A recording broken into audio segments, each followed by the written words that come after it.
defeating our planets, overcoming our karma.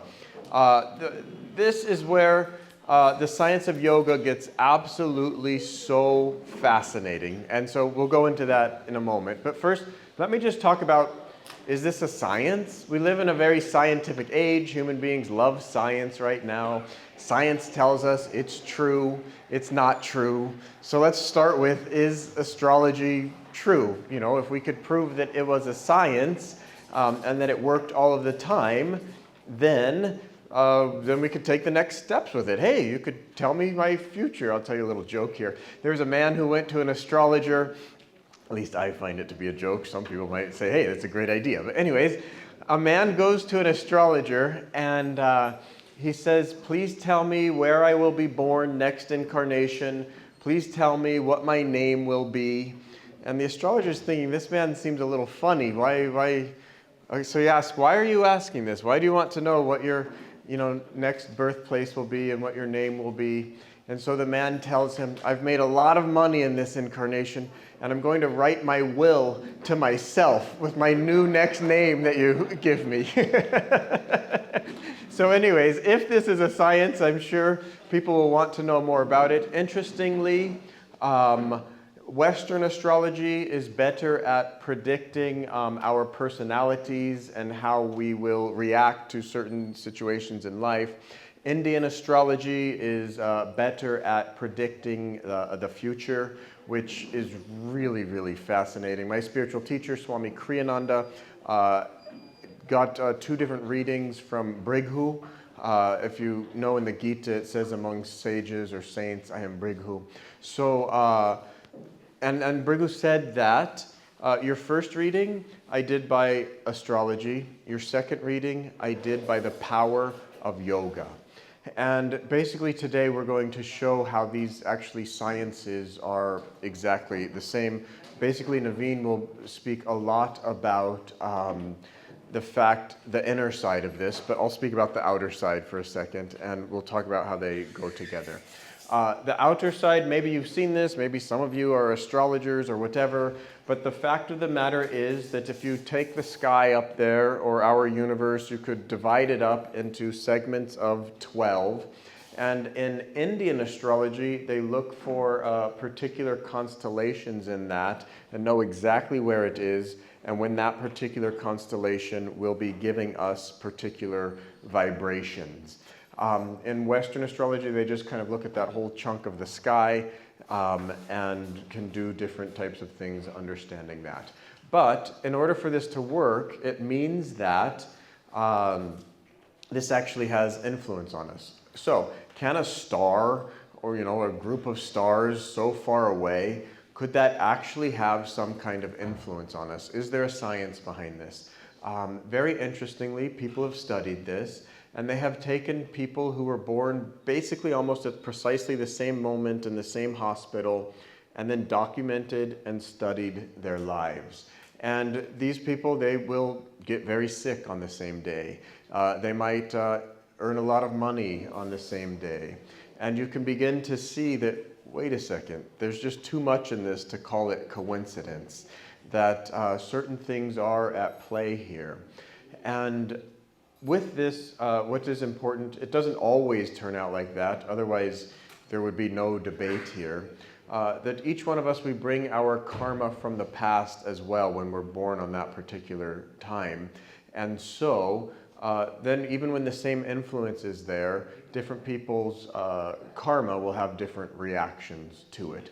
But generally speaking, there's enough scientific evidence out there taking people with the same horoscope and showing that the same things happen to them on the same days.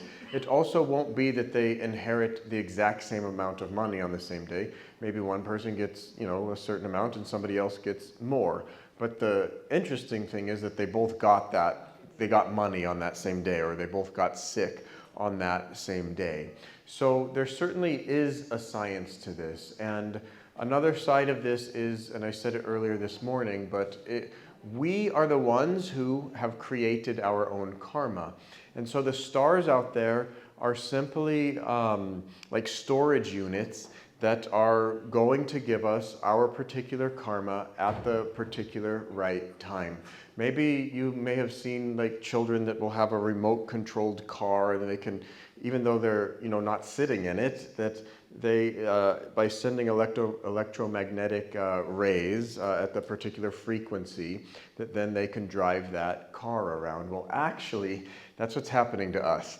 That we're actually just being driven around by our planets, by our karma, by this storage mechanism. Here's another very interesting thing on this, that astrologers normally they go in and they look at these major constellations for things that will be really important, like how will our relationships be, or what will our financial situations be like, what will our health be like. But if you go outside at night where there's not light pollution and you look up, there's a tremendous amount of stars and planets and God knows what up there. And all of that actually has influences on us. It's just that the astrologers don't chart it all, because we all know that we're going to eat usually. So we don't need to know what star is going to tell us that we're going to eat today, because it just basically is going to happen. And there's all kinds of mundane things that are going on in our lives continuously. And so usually the astrologers don't chart that out. But actually, there's a star up there for absolutely everything. And they are all giving, this radiation that is then driving us around like that. And that's a huge blow to the ego. We don't like it. We like to think, oh no, I choose. I'll say whether I eat that apple today or whether I don't. But test it out. Go test yourself and see. We can set, no matter what, I'm not going to eat apples today. And then suddenly we eat the apple and we think, why? And the reason why is that our will is not stronger yet than all of those planets out there. But by practicing Kriya Yoga, which we'll get into in the last part of this talk, that we can strengthen our will. And the point until it becomes stronger than the outer influences. And so God didn't put this there, your karma, wherever you want to look at it. He didn't put it out there to just say, now you're a slave, you're an automaton. He put it out there to say, you can become stronger than these outer influences. And the stronger a human being becomes spiritually, the more he influences the outer kind of creation, all of creation. But the weaker we are, the more creation just drives us around. Let's look at this in a different way. The more we wake up spiritually, the more consciously we're doing things, all the way to the point where we're doing it super consciously, and it's an actual act of free will. The more we live subconsciously, lower awareness, the more this is just driving us around. And the average person on the planet doesn't have deep, should I do this, should I do that? Everybody's doing it, it makes me feel good, I go watch TV, I go do this, I go do that. But they don't actually think, what is it that's motivating them? And it's their subconscious mind, they're just following it. And these influences are acting through our subconscious mind. And most people are just being driven around like automatons, and they don't even care. And that's fine too. That's part of human evolution, that we go through a long, long chain, all the way, as I said earlier, from being whatever mineral we happen to be, all the way up. We are amoebas and plants and animals. And eventually, Chorasi, is that 82? Chorasi Lak, is that what it is? That we have, and so our path, we normally say that it's, 8 million incarnations to get, that's just to become a human being, by the way. And then it can go left, right, sideways, because those animals are just working, again, by subconsciousness, that it's just and then it's not good or bad. But once we become human beings, then God says, okay, be good, and he gives us free will, and then we can take our karma in all kinds of different directions. And I was telling someone here just a few minutes ago that Swami Kriyananda was talking about some lady that said she remembered her past 40 lives, and he said, try 40 million, that we may have lived 40 million lives as a human being. That is scary. And it gets even scarier that if you go into the scriptures and look up how long is a day of Brahma, that a Sufi poet, at least I think he was Persian anyways, Omar Khayyam, he said that at the beginning of a day of Brahma, souls get cast out, we start wandering around on planet Earth, and we do all this stuff, thinking incarnation after incarnation, this is going to make me happy. And then at the end of a day of Brahma, that then we go to sleep and we wake up again in another day of Brahma to try to work out our karma and work it out enough where we can live in a higher state of consciousness and gain enough awareness so that we can begin to get control over all of these outer influences. Don't doubt for 1 second that the outer influences don't influence you right now. That wherever we go, that there are magnetic influences that can be uplifting or downward pulling. And we want to choose the good influences around us. You could also think that human beings, it's almost like we're a bunch of planets or solar systems or whatever, and that you have within your solar system different human beings that spin around you again and again. I can't think of the emperor right now. I think it was Akbar, I think. He had the 9 gems in his court, right? But those were human beings. But there's also 9 gems. In fact, I wear a 9-gem bangle because it counteracts the different planets. But you'll feel that there's people in your aura. You could think of them, that you're the sun and that they're roaming around you, and think about who are those people that are constantly around you, because they have an influence on you and you have an influence on them. Anyways, as we grow spiritually, we begin to look at everything around us from different perspective, and we begin to see that certainly different things have different influences. Lunatics are called lunatics because of the lunar or the influence of the moon. And it's definitely well documented that when there is a full moon, that people just have a tendency to go crazy. And so we also can, even without deeply studying astrology, that we can start to see, you can see it also when you drive on the roads. There's just certain days where it feels like everybody's super aggressive and you just see there's lots of accidents. And during those days, make it a point to drive much more calmly, because there's influences out there that are making things happen like that. When it's a full moon, most important of all for us spiritually is to pay attention and see, how do I feel? What's happening with my feelings right now? And yes, we can wear astrological bangles. Yes, we can go to astrologers. Yes, and I'll tell this story the next time I stand up here, but nothing like having the power of a guru to protect you, to take on your karma, to move your karma around. And the gurus, they have the power to nullify these influences. And so I'm going to hand this over to Naveen now, and then we'll go deeper into how we can nullify these influences next time. So, what Shankaraji just covered, are we just slaves in front of these stars and planets? Can we do nothing about them? Or the solution is all outside of us? If that was the case, you are aware of the yugas, Kali Yuga, Dwapar, Treta and Satya Yuga, then none of the souls would be able to merge in the infinite in Kali Yuga. All of them merged in Kali Yuga. How was it possible? What Yogananda ji, in the 16th chapter of Autobiography of a Yogi, there's a chapter named Outwitting the Stars. Outwitting the stars, and that's what it is all about. What these yogis found out, and Swami Kriyananda in particular, meditated on it and put up a template that actually there is a universe within all of us. And we can improve or get out of the influence of a negative planet, constellation, not out there, but within me. In this chapter, Outwitting the Stars,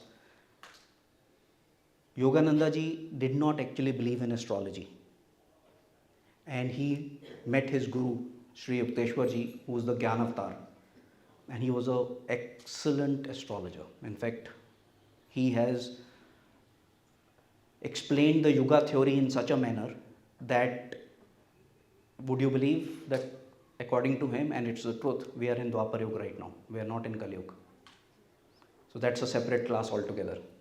However, what you need to understand is that Yogananda ji did not believe in these things, and Sri Yukteswar ji called him and explained to him that these influences are very real. And within you, you can change the things that are happening. Each chakra is associated with a planet in the inner kingdom. What happened to Yogananda ji was that Sri Yukteswar gave him a bangle of silver and lead and told him to wear it. And he said that there is a problem coming to you, your liver will face big time problem, and it is supposed to last for 6 months. If you wear this bangle, it will be mitigated to 24 days. And Yogananda ji said, okay, my guru is saying. He went to the market, the weight he had told, he got it made and wore it. And he forgot about it because his health was perfect. About a month down the line, Sri Yukteswar ji is in Banaras, and suddenly huge pain started in this area of Yogananda ji. And it kept on increasing every day. He tried to use his willpower, all the exercises Sri Yukteswar ji had taught him, but it kept on getting worse. And he felt that he should not go to Banaras and trouble his guru. But he could wait till 22 days, and he finally got hold of a train and went to Banaras. Reached on the 23rd day and tried to meet his guru. However, he was always surrounded by someone or the other. And he kept on sitting, holding his stomach in the side. And finally, Sri Yukteswar called him. He says, how many days it has been? He says, 23 days. He says, I think so. In a little time, it will be 24 days. Now try and do the exercises which I have taught you. And he says, I can't even sit straight. You're telling me to do exercises. He says, there is a dichotomy. You are saying you can't do it. I am saying that you can do it. Who is correct? So Yogananda ji got up and tried to do it, and the moment he felt it uplifted. And he was perfectly fine, and it was exactly 24 days. So what we need to understand is, within all of us, we do not have to be slaves to these influences outside of ourselves. There is a universe within us. And you are aware of the chakras? Already we have spoken enough. Do I need to go over them where they are? Are you aware of the 3 nervous system channels, Ida, Pingala, Sushumna? You have heard of it? Okay, just to recap a little bit, left is Ida, right is Pingala, and in the center is Sushumna. Okay, now I will try and explain to you which planet is what within us. So Jupiter is the Mooladhara chakra. Correction, Saturn is the Mooladhara chakra. The Swadhisthana is Jupiter. Here Manipur is Mars, Venus, Mercury. The negative pole of the Agya chakra is the moon, which is the ego, and the positive side is the sun. This is the state in a normal human being. An enlightened being, what happens? This moon, what is moon doing? It is reflecting the light of sun. This moon shifts to here, and this goes to Sahasrara. Now I was talking of the 3 channels, and you've heard of something called Rahu and Ketu? Yes, sir. Okay. So the Ida channel represents the Rahu, and the Pingala channel represents the Ketu. These are the position of these planets within us. Have you seen uh, Shivji? Where is there is a moon depicted on his hair. Why is it there? Any idea? Exactly what I am saying. The moon shifted. That is why it is shown in Sahasrar. We all have to do that. However, if this kingdom exists within all of us, how do we influence them? The next question comes, okay, these rishis have found out, Swami Kriyananda has meditated on it and told that these planets exist within us. But can I influence them as on date? Can you feel your chakras? Can you activate them? Can you increase the energy in one or decrease the energy in one? That is where the science of Kriya Yoga comes in. Like Shankaraji was covering, that we need millions of lifetimes to evolve. Then how did these saints merge with God? What Babaji told Lahiri Mashaji in 1861 was that the Kriya technique is a pranayama technique in which we will take the prana on one side up and bring it down on the other side. And in the process, we will move our prana around these very planets and influence the Sushumna. And if a Kriya breath is done properly, the way it is taught by the Guru, one Kriya breath is equivalent to 1 year of good spiritual living. Now you realize how fast forward it has happened. A Kriya breath takes approximately half a minute. But it is not mathematics. Don't be under the impression that it is going to happen like mathematics. The Gurus know how we can activate or reduce the influence of a chakra. What Swami Kriyananda, he went for this Bhrigu hearing that you had, what Shankaraji was alluding to, and when he went there, the person told him that there will be lightning, and it was a sunlit afternoon, and suddenly clouds gathered and there was lightning. And certain things were told to Swami Kriyananda about his life that were very true, and some things which he was not aware. In fact, to this extent, he was told that he has a sister, and he never had a sister. When he went back and met his mother, and she said, yes, I had a miscarriage. So that is the level of the science. The Guru can teach you how to overcome the influences of these very planets. Swami Kriyananda even went on to say that once your horoscopic chart or your astrological chart is prepared, and say for example some planet is having a negative influence on you at a particular time, you meditate on the corresponding chakra. And through Kriya Yoga, you will become aware of your chakras within you. They are not something that is written on a chart. It is actually there within you. Not only actually there, you feel them, you can activate them. And such bliss will emanate out of each chakra that once you start feeling it, this world will cease to be of any allure. And that is how we will overcome the influence of these planets. And that is existing within each and every one of you. What Shankaraji alluded to, why is it that only the human being can attain God? Any idea? The Sahasrar chakra is only there in the human brain. No animal has it. But do you know how much percentage of brain average human being uses? Around 10 to 15%. and people like Einstein was possibly 17-18%.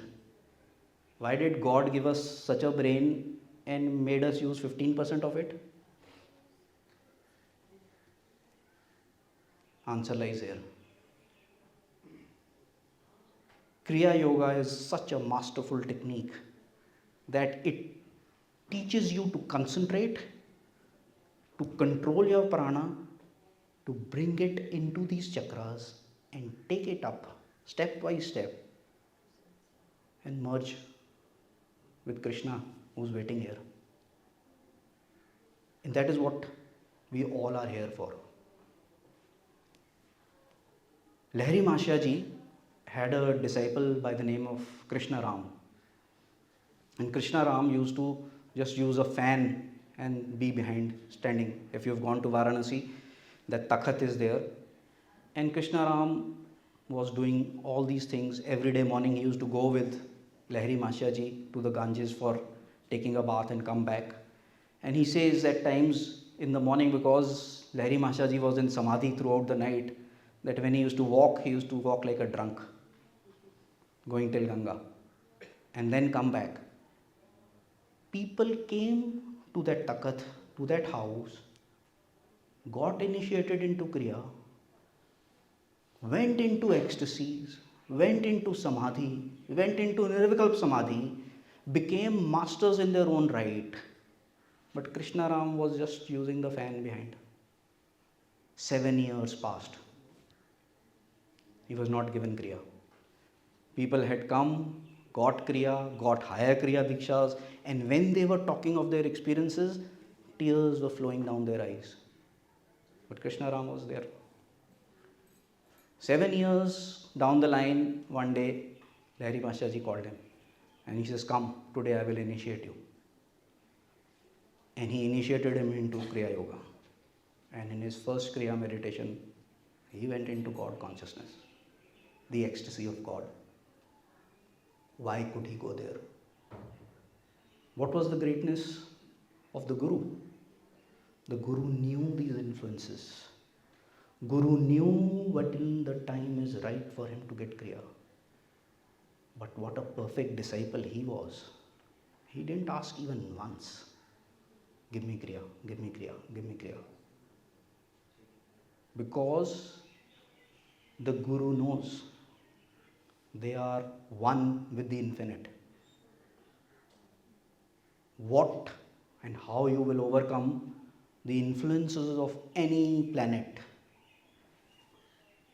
is at the feet of the Guru, who is God realized. Yogananda ji himself challenged his astrological readings that at this particular time in his life, he will not be able to do certain things. And he put his will to it and was able to achieve success. But he did say that it was very difficult in these times. So what the Gurus are trying to teach us is, the astrological science was made so that we understand what influences are there on us and not be fatalistic, but learn how to overcome them. And how to overcome them? Yes, certainly in the beginning, till the time, like these advanced yogis, one is not able to activate each chakra and make the influence of these planets redundant. You have to depend on the outer things, the bangles, the stones, but the most important is Kriya Yoga. Or a similar meditative practice which is taking you inside your spine, making you aware of your chakras, and learning how to overcome the influence of these chakras, of these planets. And that is what it is all about. So what we need to understand is that these planets are very real. Each chakra, are you aware, represents an element? Are you aware? What does Mooladhara represent? Good. So, Swadhisthana? Water. Manipur?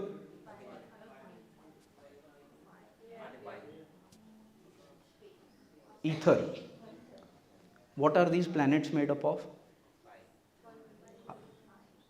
What Shankaraji alluded to about lunatic. How much percentage of the body weight is water?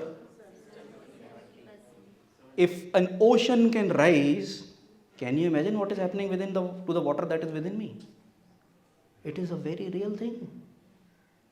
Don't think it's these rishis, Agastya Muni, they were what great scientists actually.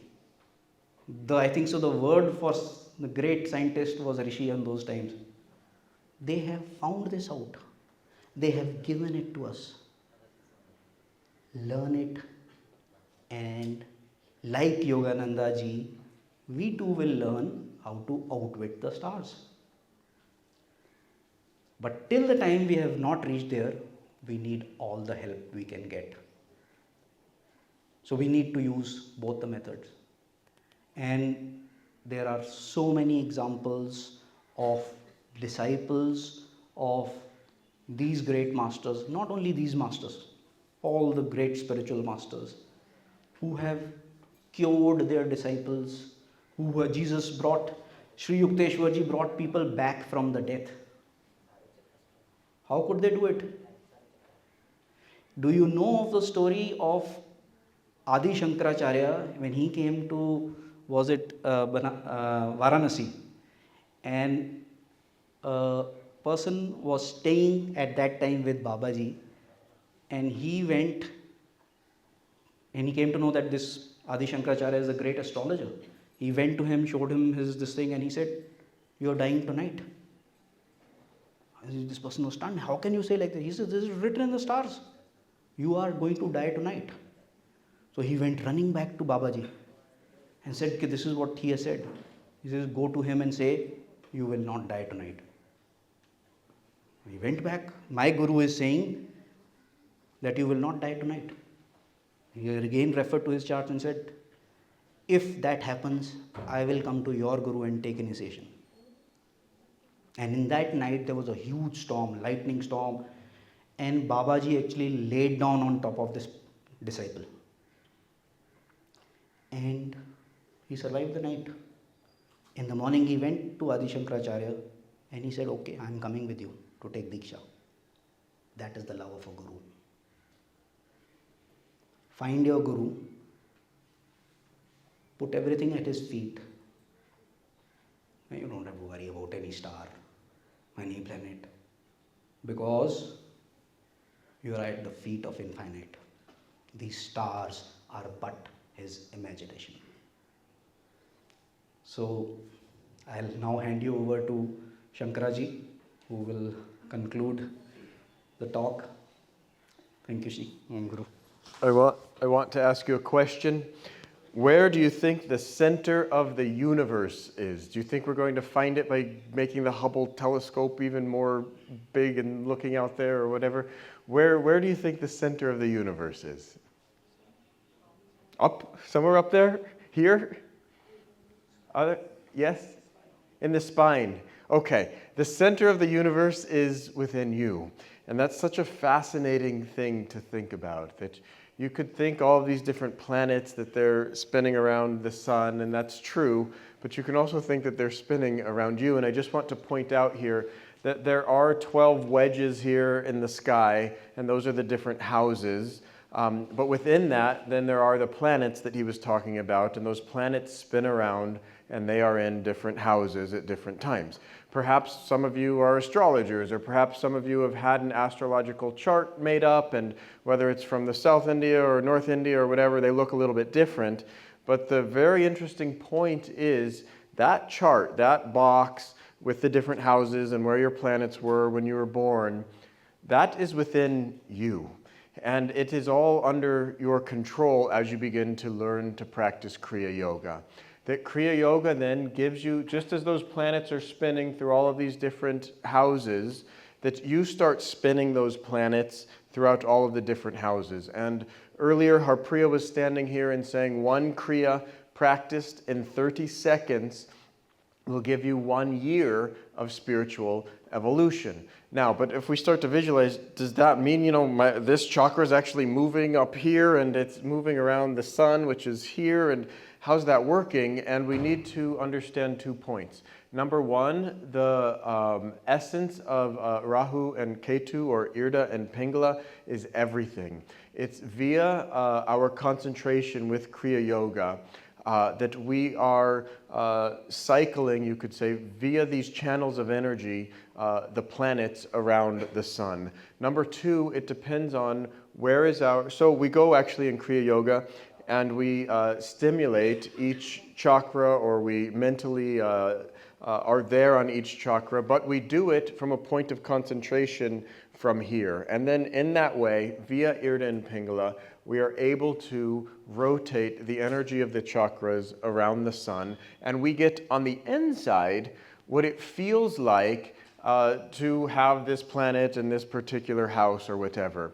And we learn how to keep ourselves calm and centered and interiorized no matter what's going on, no matter what different configurations of the planets are going on.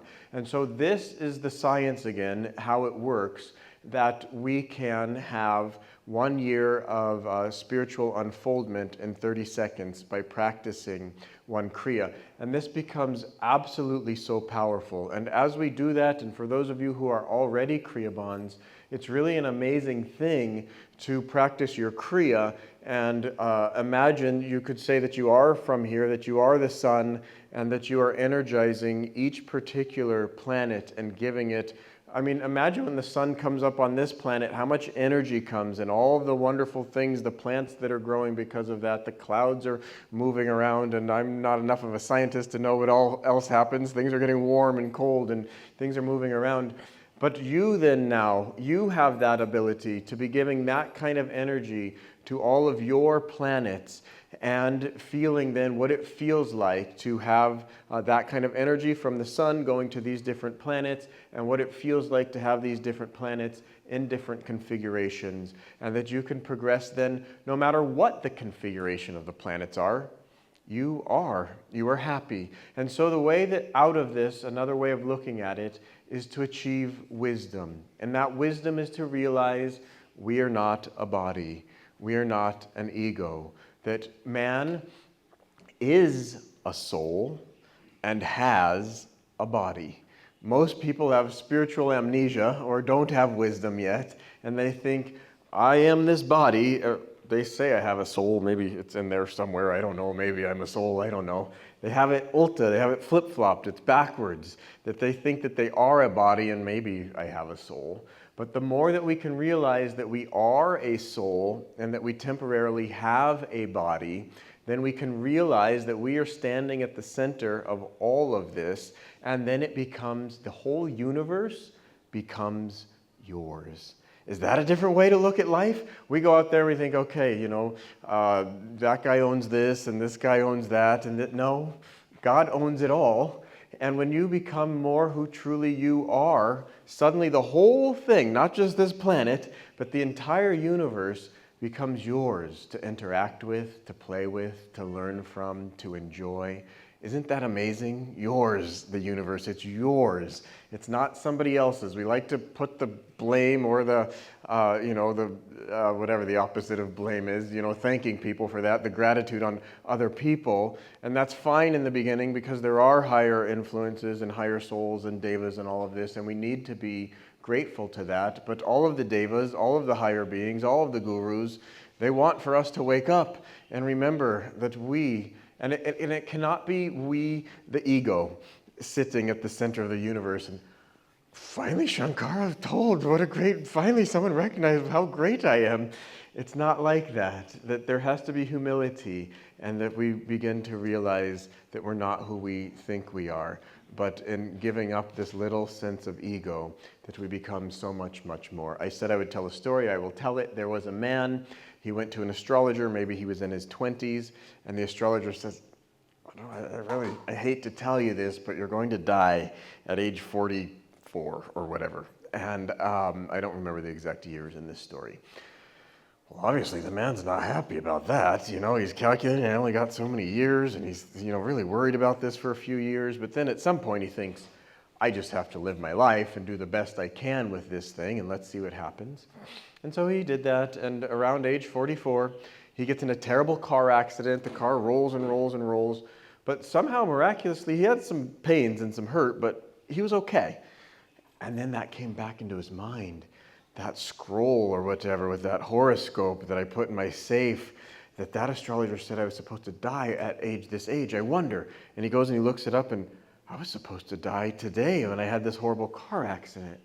And he thought, then what happened here? So then he got a little mischievous, which is okay to be sometimes. And he went to another astrologer and he said, I have a friend and I'm just curious about him. Will you please draw up a horoscope for him? So he gives that astrologer, the second astrologer later on in this story, his own horoscope. He was pretending that it was his friend's. And the astrologer says, he gave him his birth date and, time and where he was born, all that. So that astrologer says, come back in a day or two and I'll tell you what's going on with your friend. So he comes back and the astrologer says, I hate to tell you, but your friend is a dead man.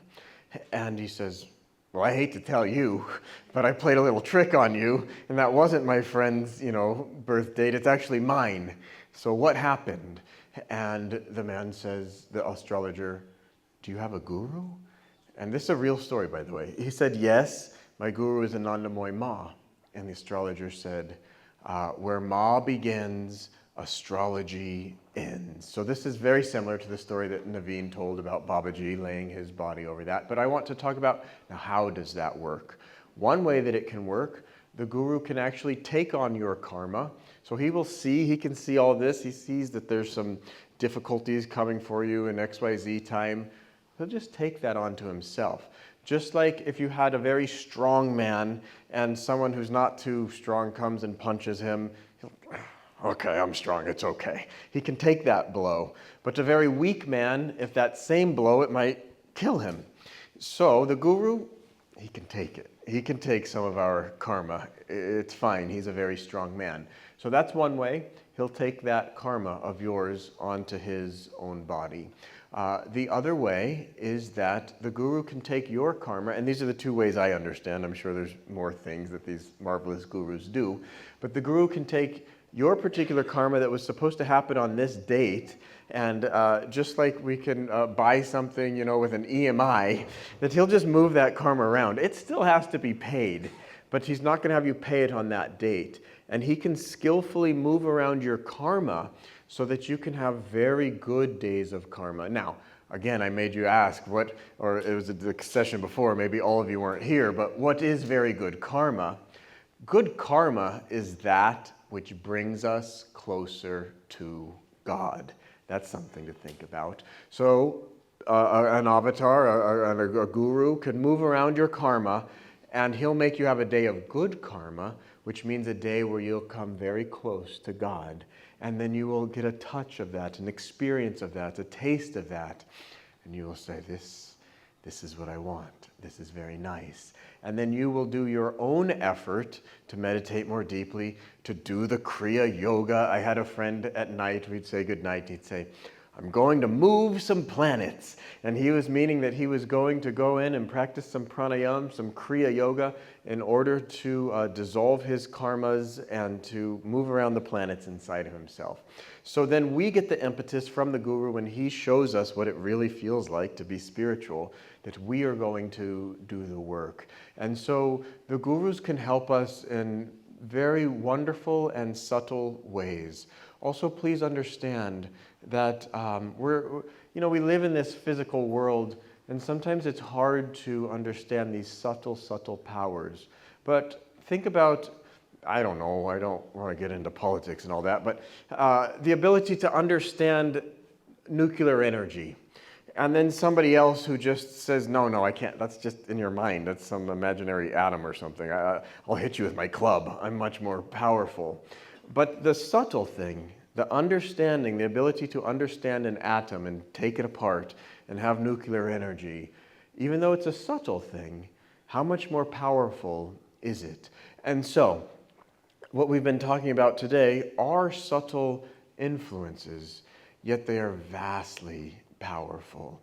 And I urge everyone to do your own research on these things. You know, I tried today to scientifically show how the planets can have influences on us and that astrology is a real thing. But look these things up. We live in a beautiful age in that we can have access to so much information. Of course, there's always a flip side that can get dangerous as well. The internet makes a terrible guru, and if you really want truth, it's best to follow in the footsteps in one way. But anyways, have fun, do some research, look things up, and see if astrology is real. And then you begin to chart your own way out of this, as he was saying, decide who your guru is, and take time, feel that out, make sure that it feels right, and learn how pranayama within yourself via your own experience and understanding can help you rise above all of these outer influences, because the inner influences within you become stronger than the outer influences. It is possible. They have come to show us that it is possible. So that is it on astrology, and the best of luck to you as you navigate and take charge of your own destiny. So thank you so much.